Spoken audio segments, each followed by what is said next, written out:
तो प्यारी साथ संगत जीओ, राम नाम संजीवनी है। उसे राम नाम कहें, अल्लाह वाहिगुरु गौड़ खुदा रब का नाम कहें, एक ही बात है। पर इस संजीवनी को चखना तो जरूरी है। आपके घर में अमृत भी पड़ा है, अगर वो मटके में पड़ा है, अगर वो बर्तन में पड़ा है, गिलास में पड़ा है, घर में उसके पड़े रहने से तो कुछ मिलने वाला नहीं। आप उसे उठा के पी लेते हैं तो उसका फल आपको लाजमी मिलता है। उसी तरह राम नाम की संजीवनी है, अल्लाह वाहिगुरु के नाम की संजीवनी है। वो आपके घर में यानी शरीर में आपको मिल तो गई, अब उसको चखना तो आपके हाथ में है ना। उसका आप सुमरन करें, उसकी भक्ति करें, फिर नजारे लें। ये तो ऐसी संजीवनी है, आत्मा का भला तो करेगी करेगी, शरीर का भी भला करती है। अजी शरीर का छोड़ो, दुनियावी काम धंधे में भी बरकतें डलवा देती है। परिवार में सारे सुख लेके आती है। अजी परिवार छोड़ो, कुलों का उद्धार कर देती है।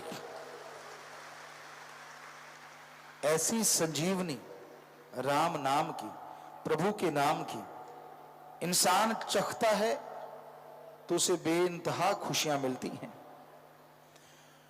तो बहुत भाग्यशाली हैं आप, बहुत ऊंचे भाग्य हैं आपके कि वो गुरु मंत्र, वो राम नाम की संजीवनी आपको मिली है।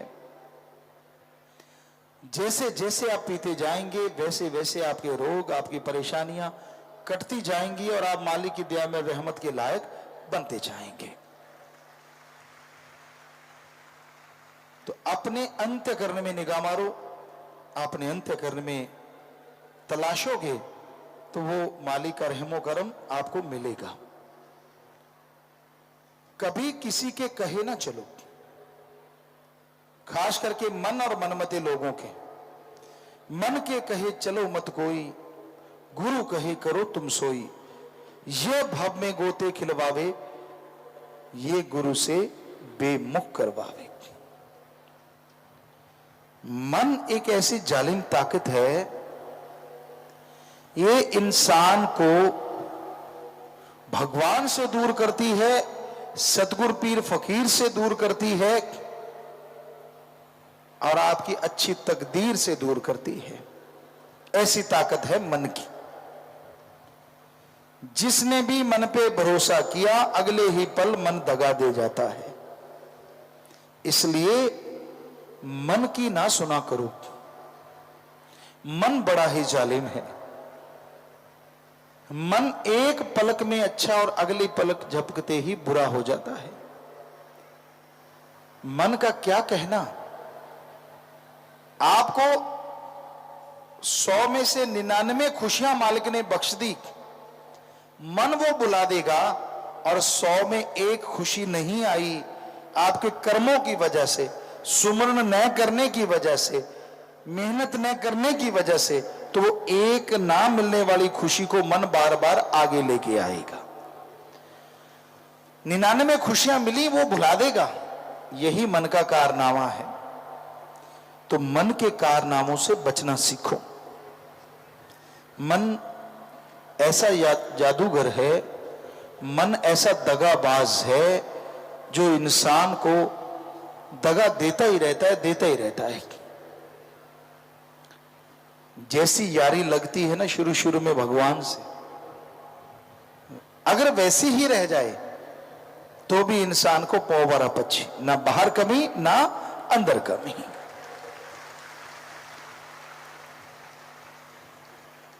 गधा जैसे आवाज देता है ना, बड़ी ऊंची आवाज देता है, कभी आपने सुना होगा, लेकिन धीरे धीरे उसकी आवाज छोटी छोटी छोटी छोटी छोटी बंद हो जाती। उसकी तो होनी चाहिए, वरना वो इतना गला फाड़ेगा तो बेचारा का कुछ हो जाएगा। लेकिन रूहानियत में गधे मत बनिए।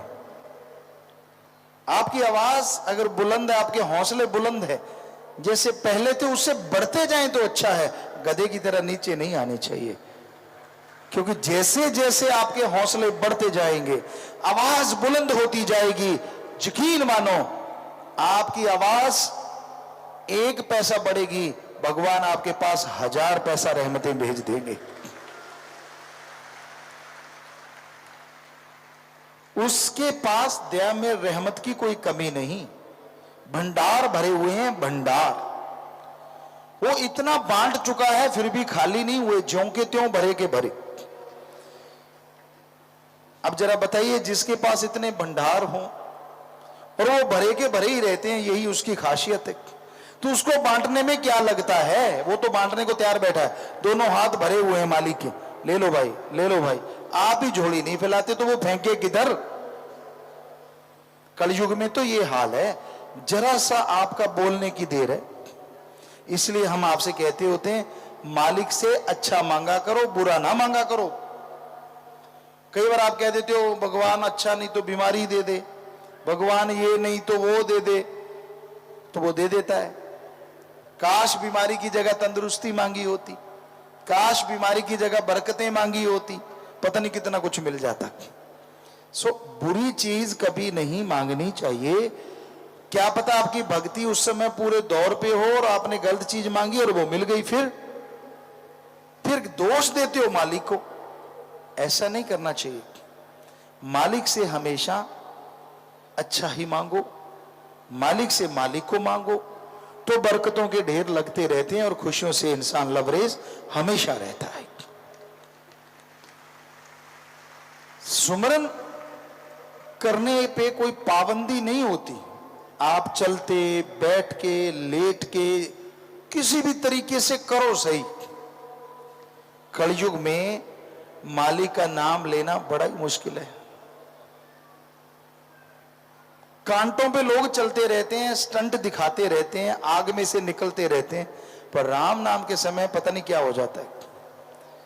अब तो समय और भी भयानक हो गया। आपको एक बात सुनाते होते हैं साईं मस्ताना जी महाराज के समय की, कि एक बंदा दिहाड़ी मजदूरी कर रहा था, बागड़ी था, धोती बंधी हुई थी, पर वो गोबर की खाद उठा रहा था, कूड़ा करकट उठा रहा था। साईं मस्ताना जी ने निगाह मारी, कपड़े लथपथ थे गोबर से, बुरा हाल था। तो मस्ताना जी ने कहा, भाई बड़ी उस आदमी को बुलाओ। बुलाया, बोल बड़ी क्या लेता है तू?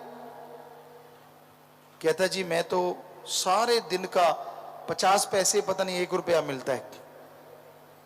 कहने के बड़ी इधर आ, अगर तुझे 2 रुपए दें तो? कहता काम क्या करना होगा? कहते कुछ काम नहीं करेंगे, बिल्कुल खाली बैठना है। वो अंदर ही अंदर हंसा, यार बाबा भोला है। कहता बोलो बाबा मैं तैयार हूं। कहने लगे ठीक है, जा नहा के आ, ये ले सफेद कपड़े बढ़िया से सुंदर कपड़े दे दिए, ये पहन के आना। आ गई। कहता जी आ गया। कहते ये गुरु मंत्र है। कहता ठीक है, गुरु मंत्र लिया। कहते अब ऐसे कर, यहां पालथी मार के बैठ जा और गुरु मंत्र का जाप कर, सारा दिन जाप करना है, कुछ नहीं करना। 2 रुपए मिलेंगे। यहां 50 पैसे थे, वहां 2 रुपए। उस जमाने में 2 रुपए बहुत बड़े थे। तब तो डॉलर भी पैसे से छोटा होता था, रुपए से। तब हमारी बहुत तरक्की थी उस टाइम में। ये ऐसा सुनने में आता, इतना महंगा नहीं होता था। तो साईं जी ने कहा कि ठीक है भाई जाप कर। कहता जी वाह, अंदर बड़ा खुश हुआ, यार 2 रुपए मिलेंगे, कपड़े तो मिल ही गए। बेटा बैठ तो सही। सुमरन करने बैठ गया। अभी आधा घंटा हुआ, खाज होनी शुरू हो गई। यार ये तो बड़ा पंगा है। अंदर बेचैनी, मन ने मरोड़ा चढ़ाना शुरू कर दिया, रगड़ा। फिर इधर उधर देखा, फिर चल करते हैं, मन मुन मार के जैसे तैसे घंटा सवा घंटा किया। बाहर निकला, कहते मैं अभी आया, कमरे में बाथरूम करने जाता हूं, अपने वही गंदगी भरे कपड़े पहन के आ गया। 2 रुपए निकाले। कहते ले बाबा तेरे 2 रुपए। मुझे 50 पैसे मंजूर है, गोबर उठाना मंजूर है, लेकिन भक्ति नहीं करूंगा। कहता ये तो बड़ा टेढ़ा काम है, इतना बोझ लगता, मैं नहीं करता। आप अपनी तरफ देख लो। वो तो एक आप सोचते हो यार उसने ऐसा किया, मैं तो पता नहीं कर लेता। अगर आज 500 दिहाड़ी हम 1000 देते हैं, बैठो सारा दिन करो भक्ति, सवाल ही पैदा नहीं होता। भक्ति करे, खुराटे मारेगा या तो बैठा बैठा, बिठाएंगे 3-4 फुट के स्टूल पे। तो कहने का मतलब, आप मजदूरी करते हो, दुनिया में विचरते हो, कितना काम धंधा करते हो, होता क्या है? दुख, मुसीबतें, टेंशनें, परेशानियां, दिमाग पे बोझ, तरह तरह की सोच, खुद भी दुखी, साथ वाला भी दुखी, परेशान परेशान परेशान। और दूसरी तरफ राम नाम का सुमरण करना है, खुद भी सुखी, आत्मा भी सुखी, घर में बरकतें, घर में खुशियां, खुशी ही खुशी, पर फिर भी नाम नहीं जपते। कईयों का तो नाम अलमारी में लॉक लगा के रखा हुआ है। आप में से कई सज्जन भाई बहने ऐसे होते हैं जो रोजाना नहीं जाप करते, पड़ा हुआ है, जब जरूरत पड़ी कभी चलते चलते, यार पिताजी रोज कहते हैं थोड़ा कर ही लेते हैं, 1-2 मिनट कर लिया छोड़ दिया। तो रूटीन में कीजिए, रूटीन में, कि हाँ भाई सुबह शाम जैसे रोटी खाते हो, खाना खाते हो, कि मैंने सुमरण करना ही करना है। फिर फल ना मिले तो बोलो, अंदर बाहर झोलियां भर जाती हैं, इंसान माला माल हो जाता है।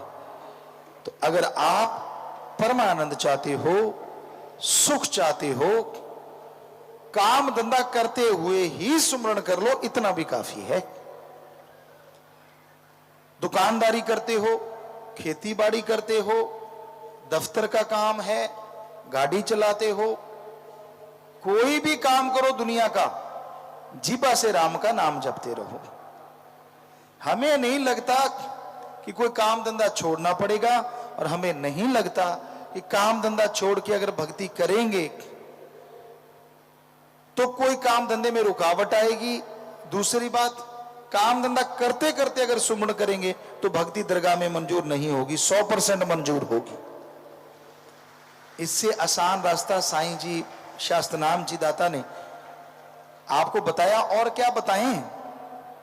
क्या आप सो रहे हो तो भी सुमरण कर सकते हो, खा रहे हो तो भी सुमरण कर सकते हो, और छोड़ो पोटी सीट पे बैठे भी सुमरण कर सकते हो। और बताओ, सुमन वो भी मंजूर होगा और वैसे ही मंजूर होगा। आजकल कई जगह पे हमने देखा है, विदेशों में भी देखा, अपने देश में भी, कि यहां लेटरिन की सीट बनी हुई है, उसके आगे एक जगह रखी है, उसमें आप अपनी पत्रिका रख सकते हैं, फोन रख सकते हैं, टीवी लगे हुए हैं। आए हो फ्रेश होने, टीवी देख देख के ज्यादा फ्रेश होना। पता नहीं आजकल के बच्चों को उतरती नहीं उतनी देर, जितनी देर वो पढ़ते नहीं या कुछ देखते नहीं। तो बैठे बैठे सुमन कर लो, साथ में उतरे भी ढंग से और आए भक्ति भी बन जाए, 2 in 1, काम का काम हो गया। लेकिन तब भी भक्ति नहीं करेंगे आप, हमें पता है, करते नहीं, क्योंकि पत्रिका पढ़ने में मजा कुछ और है, कहते टीवी देखने में मजा और है। या राम नाम कौन जपे? अरे राम नाम जपोगे तो पता नहीं कितनी बीमारियां, कितनी परेशानी, कितने दुख सब दूर हो जाएंगे। तो हमारा तो यही आपसे हाथ जोड़ के कहना है कि राम नाम जैसी अमूल्य चीज दुनिया में दूसरी हो नहीं सकती। आप जाप करें, मालिक की बरकतें मिलेंगी, खुशियां मिलेंगी, घर परिवार में सुख शांति आएगी, और दोनों जहां की खुशियों से आप माला माल होते जाएंगे।